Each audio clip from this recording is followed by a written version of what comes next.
Senhor, nos ajuda. Precisamos da atuação no nosso meio sempre. Continua ministrando aos nossos corações. Que essa palavra possa penetrar profundo, Senhor. Em nome de Jesus, nos ajuda. Sejamos um solo fértil, amém, irmãos? Fomos chamados à liberdade, amém? Mas não useis da vossa liberdade para dar ocasião à carne. Essa luta, ela existe. Mas essa luta, ela tem um combustível que a carne gosta muito de usar. E eu gostaria de compartilhar um pouquinho com vocês, abrindo a Bíblia em Lucas capítulo 13. Lucas capítulo 13 traz um texto muito interessante, que muitos aqui podemos estar nessa situação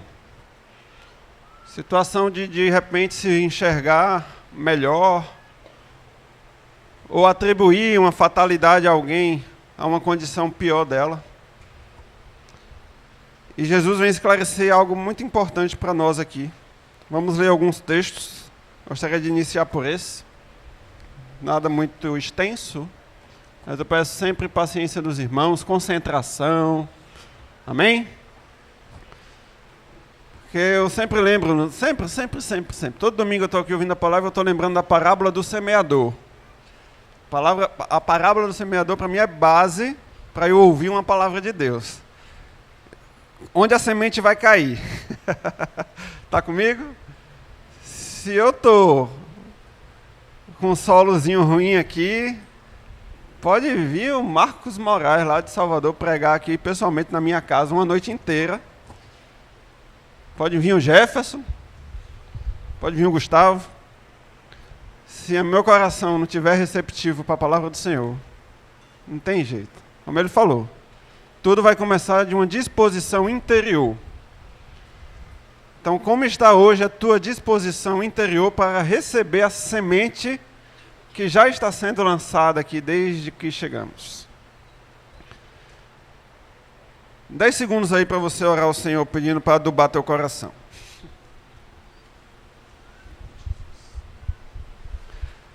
Senhor, aduba o nosso coração aqui, passa o arado, afofa esse solo, oxigena, Senhor, com o vento do Espírito Santo, nosso coração, nossa mente, porque só Tu tens a palavra de vida eterna, só Tu podes convencer o homem do pecado, da justiça e do juízo. Nos ajuda. Lucas 13. Naquela mesma ocasião, chegando alguns, falavam a Jesus a respeito dos galileus, cujo sangue Pilatos misturara com os sacrifícios que os mesmos realizavam. Ele, porém, lhes disse: pensais que esses galileus eram mais pecadores do que todos os outros galileus, por terem padecido estas coisas? Está comigo? Aconteceu uma catástrofe aqui. E aí Jesus faz uma pergunta. Versículo 3. Não eram, eu vos afirmo. Não eram, eu vos afirmo. Se, porém, não vos arrependerdes, todos igualmente perecereis. Todos igualmente. Fala assim, todos igualmente. Jesus alinha que havia uma época, e ainda hoje existe, a teologia da retribuição. Não sei se você já ouviu falar disso. Fulano está muito doente, eita, deve estar vivendo um pecado. Fulano morreu numa catástrofe, eita, esse aí deve ter plantado.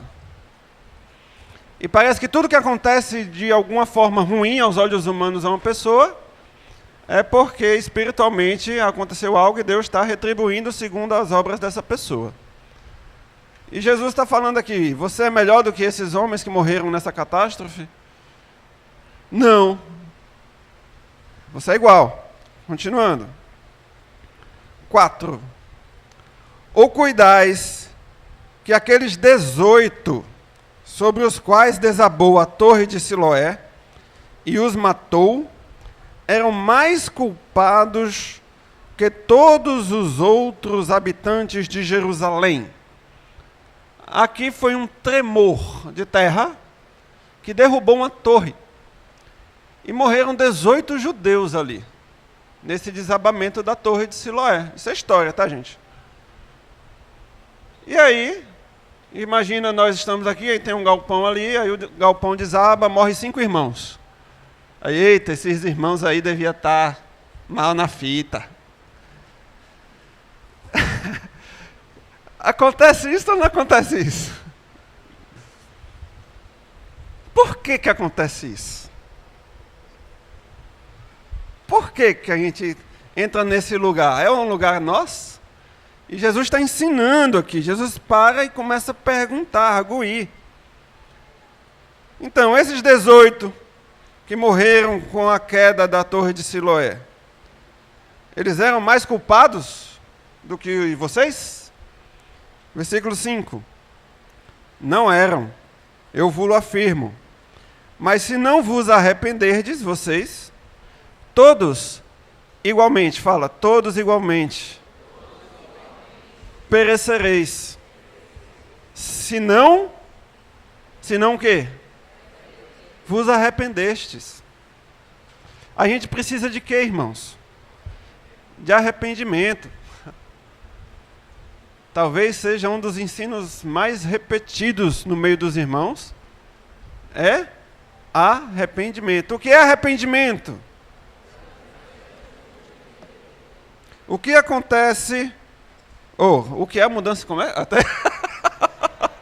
que mudança interior acontece no arrependimento?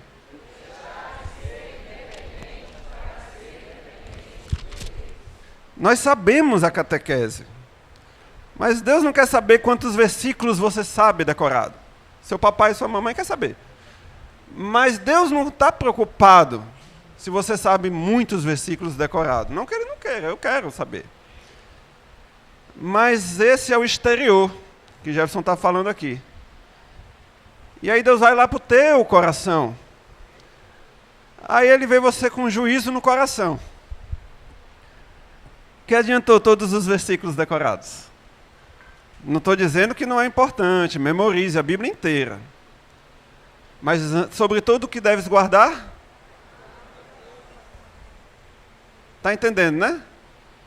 E de onde surge tudo isso? Por que que eu sou assim?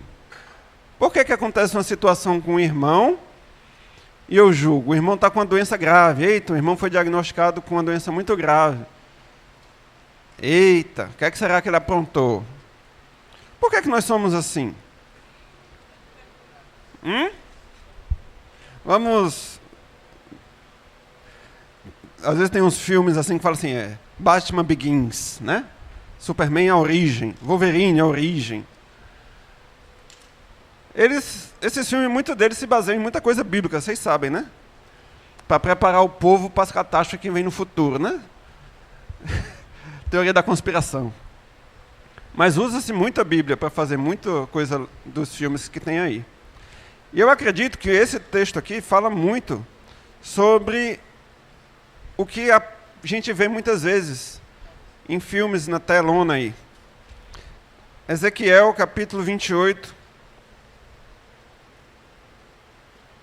Ezequiel, capítulo 28, versículo...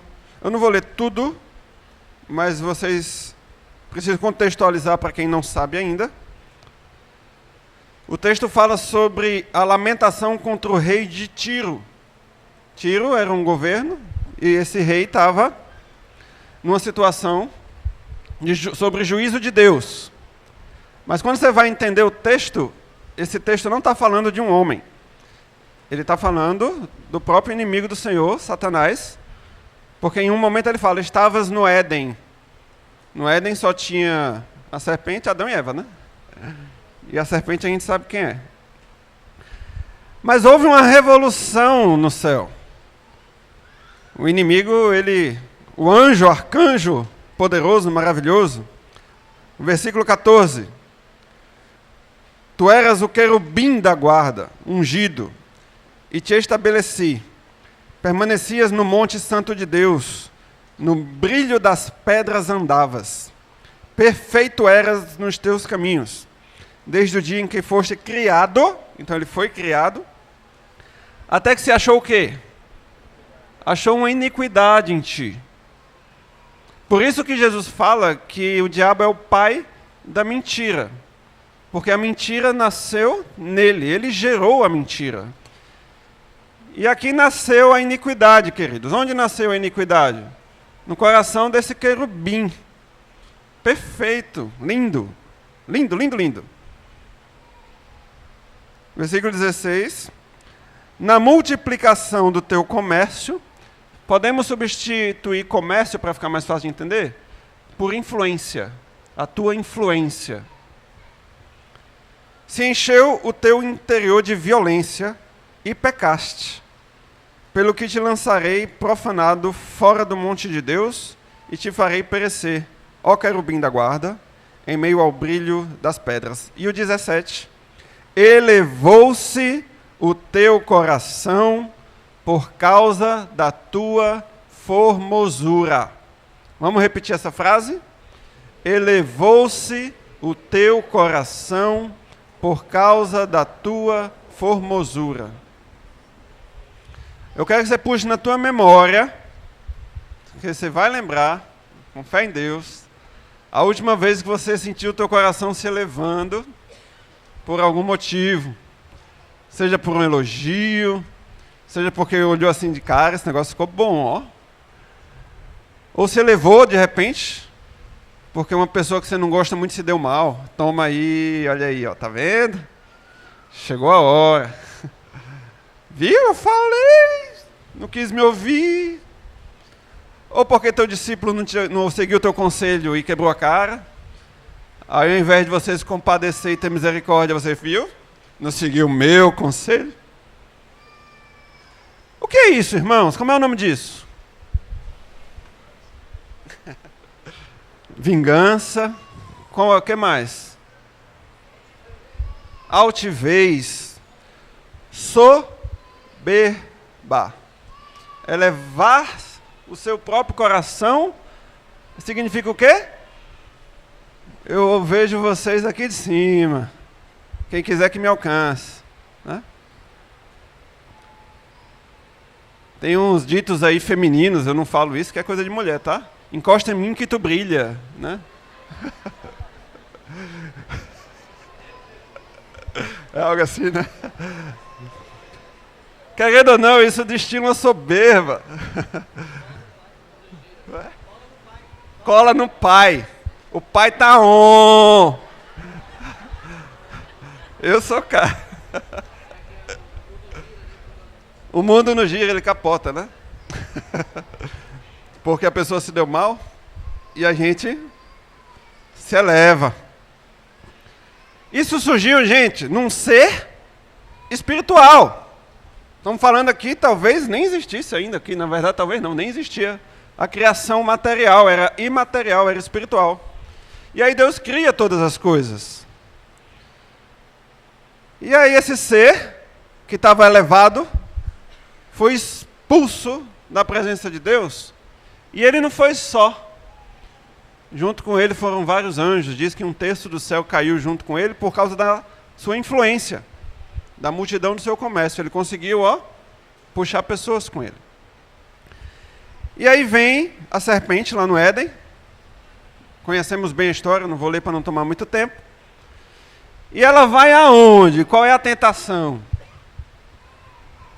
Se você comer desse fruto, seus olhos serão abertos. Você será como Deus. Elevou-se o coração de Eva. Poderia estar escrito isso aqui, né? Mas não está, não. Mas a gente entende que Eva se encheu de desejos, uma cobiça por ser como Deus. Deixa eu perguntar uma coisa para você. Você acha que estava ruim lá no Éden? Estava ruim? O ambiente era ruim, pesado, cheio de cobrança, chibata cantando no coro. Era assim? Era um ambiente cheio de quê? De amor. perfeição, paz, afeto, fraternidade. Se tinha um ambiente fraterno, uma abundância.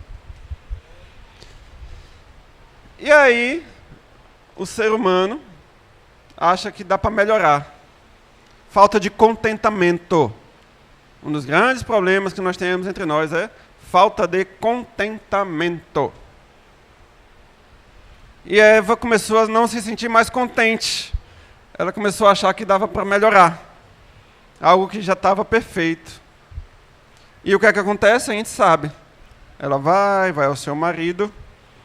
E, infelizmente, ela cai.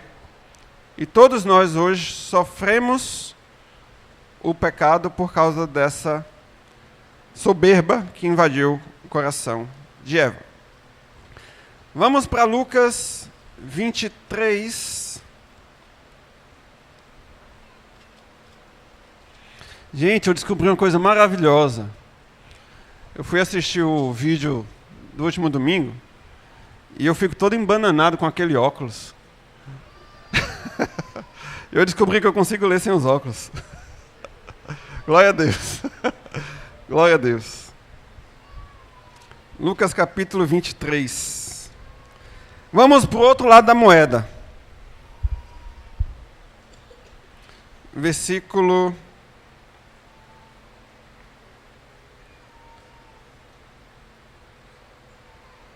33. Antes da gente ler, estamos entendendo aqui o quê? Porque lá em Lucas 13 a gente leu, acontece algo com alguém, a gente olha aí, ó, viu o que aconteceu? Comigo não aconteceu. Eu sou bom, estou bem. Aí Jesus vai e questiona, será que você está melhor do que essa pessoa? Cuidado.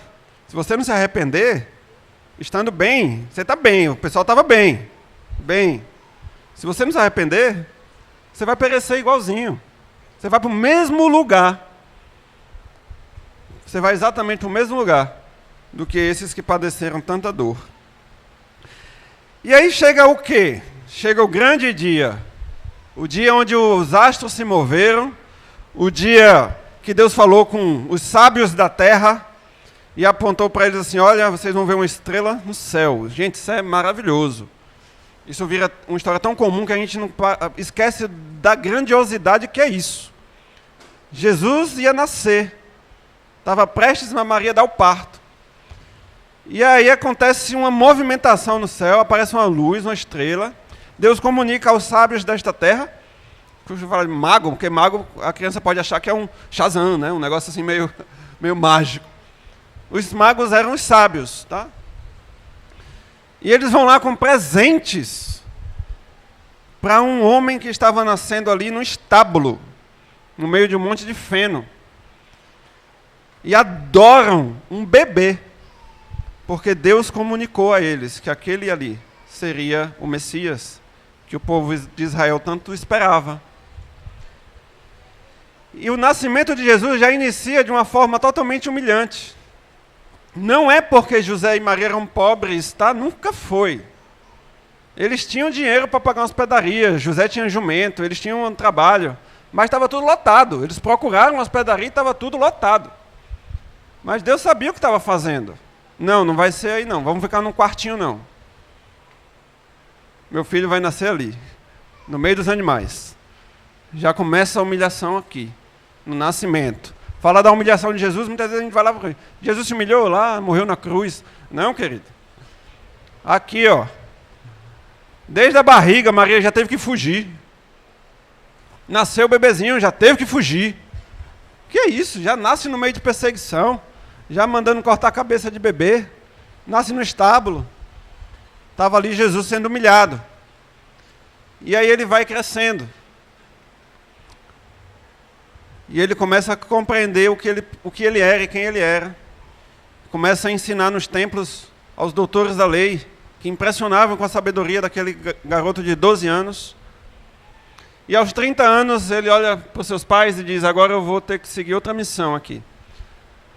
Chegou a hora. E aí ele se apresenta a João, que faz a profecia mais perfeita que teve, em termos de beleza e formosura.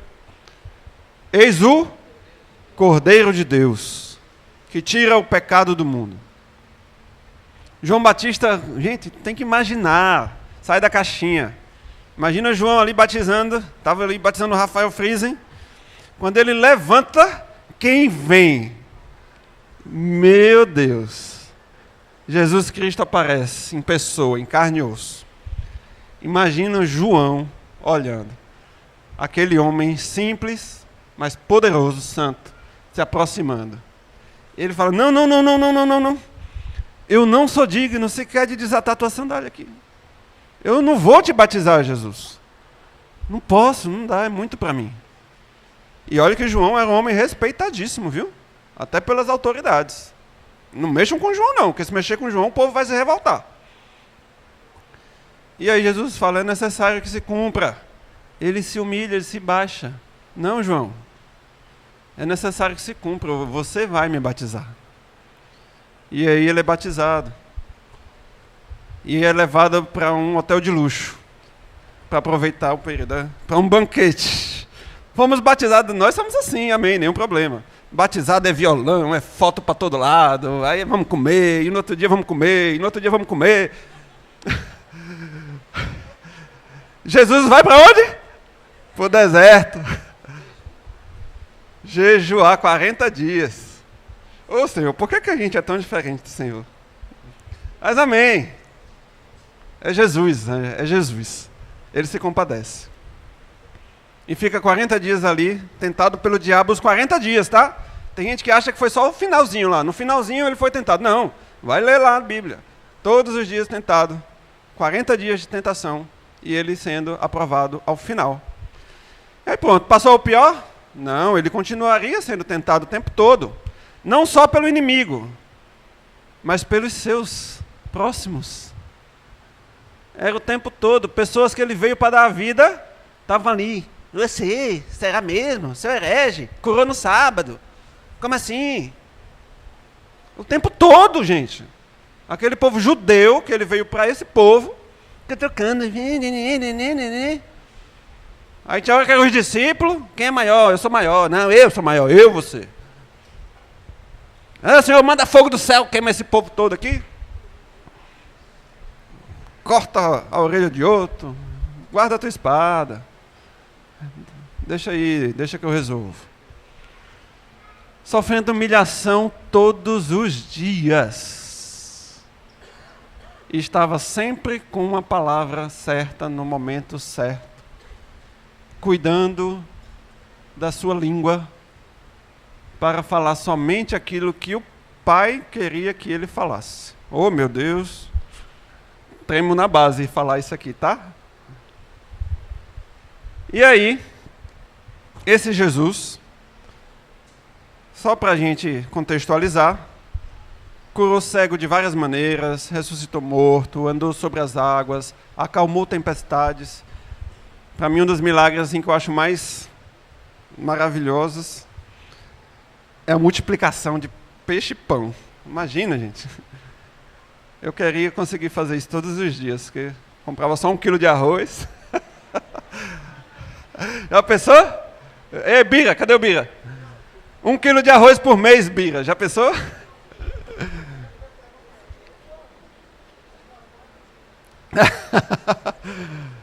Milagre da multiplicação. Claro, gente, aquilo foi uma necessidade, amém? Estou brincando com vocês. Olha o Bira ali, ó. Já pensou, Bira? 1 quilo de arroz por mês. Vou orar, Senhor, multiplica. Todo dia tu ia lá, era 1 quilo a mais, 1 quilo a mais, 1 quilo a mais. Oh, glória a Deus, aleluia. Pode faltar tudo, mas não falte arroz, né, Bira? Brincadeira com meu irmão querido ali. Mas ali era uma necessidade. Jesus fala assim, alimentem o povo. Aí eu assim, como assim, Senhor, alimentar esse povo? Não tem dinheiro para isso, não? Aí Jesus vai lá, pega os pãezinhos, os peixinhos do garoto, manda todo mundo sentar de 50 em 50. Jesus é organizado, né? Faz a fila aí, não. Imagina, a fila com 5 mil homens, fora a família. Juntem de 50 em 50 e se sentem. Organização, não é muvuca não. Tá bom? Precisamos ser organizados, educados, pacientes. Tá bom? Não sejam dominados pela fome.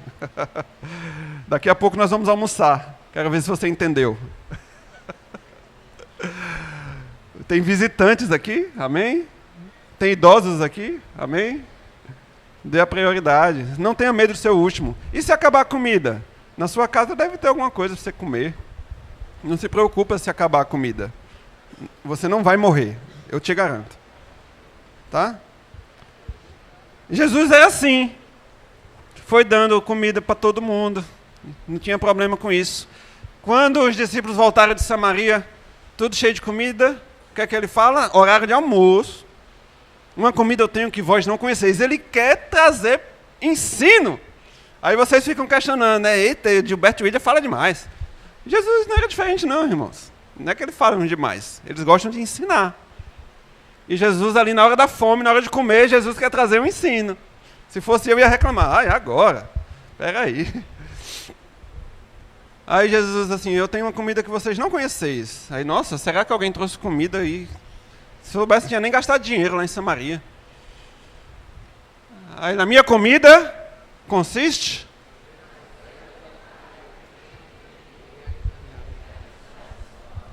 Que diferença entre o Bruno e Jesus tem? 100%.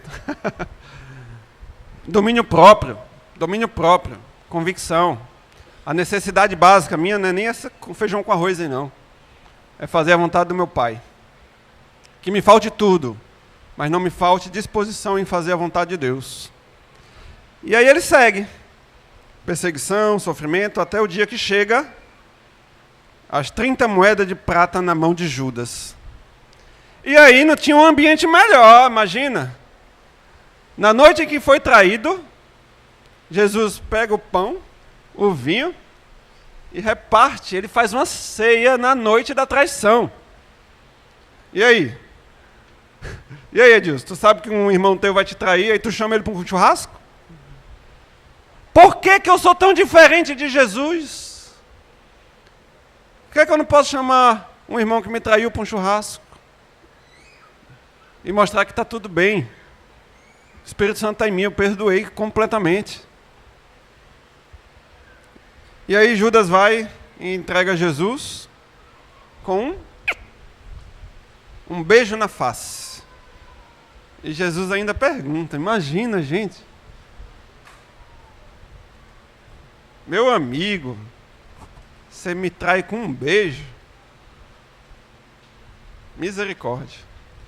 E o olhar de Jesus para Judas foi tão profundo que ele jogou fora as moedas de prata, lançou lá aos pés dos fariseus. Ó, não temos nada com isso. E eles nem quiseram ficar com dinheiro. Larga para lá. E compraram um campo com dinheiro, do qual é chamado campo de sangue. E Jesus vai, começa ali a via crucis. E a gente sabe a história, não vou me alongar aqui não. Mas Jesus passa por toda essa humilhação. E aí em Lucas 23, 33, fala assim: quando chegaram ao lugar chamado Calvário, ali o crucificaram, bem como aos malfeitores, um à direita, outro à esquerda. Vamos ler junto o 34, por favor, bem forte. Contudo, Jesus dizia: Pai, perdoa-lhes, porque não sabem o que fazem. Então, repartindo as vestes dele, lançaram sortes. Vamos ler só o que Jesus falou? Pai, perdoa-lhes, porque não sabem o que fazem. É outro texto que me ajuda muito quando de alguma forma eu não me sinto muito feliz com alguma atitude de alguém comigo, né, ou com minha família, né? Acontece, não acontece? Ou não? Acontece. Por que Jesus é assim? E por que eu sou tão diferente de Jesus? Porque ainda a soberba que derrubou o querubim, a soberba que derrubou Eva, Adão, a soberba que tem derrubado os muitos por aqui e por aí, e a soberba que precede a ruína. Então, é difícil eu perdoar você, porque eu sou soberbo. É difícil eu perdoar você quando eu não estou na cruz, quando eu entendo que a cruz é minha. É fácil eu agir com vingança, ou rir da catástrofe de alguém, ou dizer assim, viu? Eu falei. É difícil agir com misericórdia. Qual uma das principais características de um coração soberbo? Eu errei, me perdoe. Imagina? Realmente, eu errei, me perdoe. Tem um memezinho de um casal. Estão na beira de um vale e a esposa cai. Nada a ver com questão de mulher ou homem, tá? Mas a esposa escorrega, cai, ele segura na mão da mulher assim. A mulher tá para cair. Aí ele olha para ela assim. Você admite que você estava errada? Aí ela olha para ele assim. Solta a mão dele e cai.